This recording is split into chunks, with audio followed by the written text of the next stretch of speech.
Assalamualaikum warahmatullahi wabarakatuh.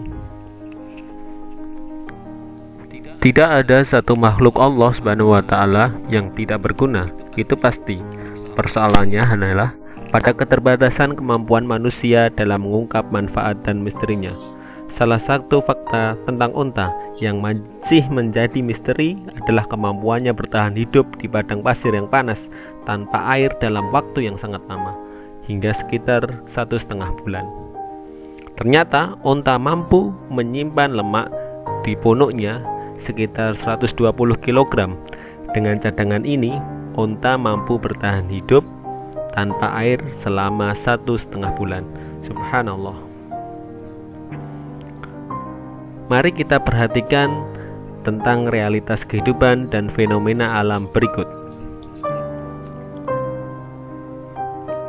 Yang pertama, nyamuk yang diciptakan dengan sayap dan bisa terbang ternyata justru menjadi makanan cicak dan katak yang tidak dapat terbang. Apa makna dari penciptaan tersebut menurut pendapatmu?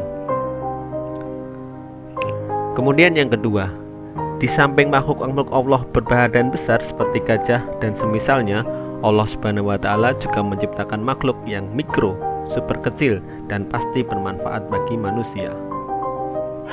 Contohnya bakteri baik. Berpikir kritis adalah sebuah proses yang sadar dan sengaja yang digunakan untuk menafsirkan dan mengevaluasi informasi dan pengalaman dengan sejumlah sikap reflektif dan kemampuan yang memandu keyakinan dan tindakan. Salah satu mukjizat Al-Quran adalah banyaknya ayat yang membuat informasi terkait dengan penciptaan alam dan menantang para pembacanya untuk merenungkan informasi ilahi tersebut. Di antara ayat yang dimaksud adalah firman Allah Subhanahu wa taala dalam Quran surat Ali Imran ayat 190 sampai 191. Inna fi khalqis samawati wal ardi wa ikhtilafil laili wan nahar la ayatin li ulil albab الذين يذكرون الله قياما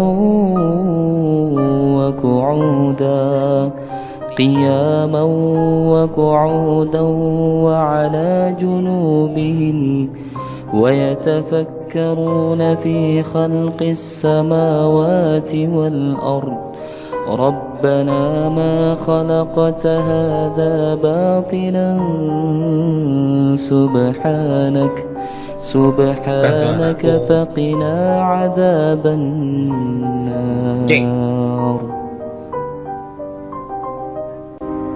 Artinya, sesungguhnya dalam penciptaan langit dan bumi dan pergantian malam dan siang terdapat tanda-tanda kebesaran Allah Subhanahu wa taala bagi orang-orang yang berakal, yaitu orang-orang yang senantiasa mengingat Allah Subhanahu wa taala dalam keadaan berdiri, duduk dan berbaring, dan memikirkan penciptaan langit dan bumi seraya berkata, "Ya Tuhan kami, tidaklah Engkau ciptakan semua ini dengan sia-sia. Maha suci Engkau, lindungilah kami dari siksa api neraka."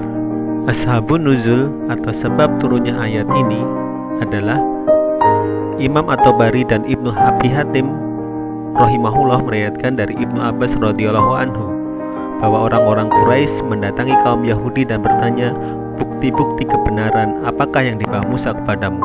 Lalu dijawabnya dengan tongkat dan tangannya yang putih bersinar bagi yang memandangnya.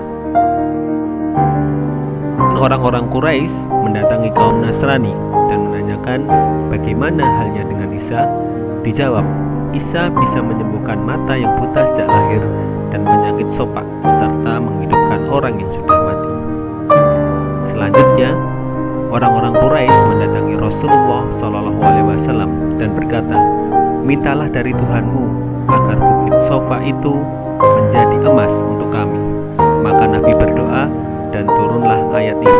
Jadi, berpikir kritis dalam beberapa ayat tersebut adalah memikirkan dan melakukan tadabbur semua ciptaan Allah Subhanahu wa taala.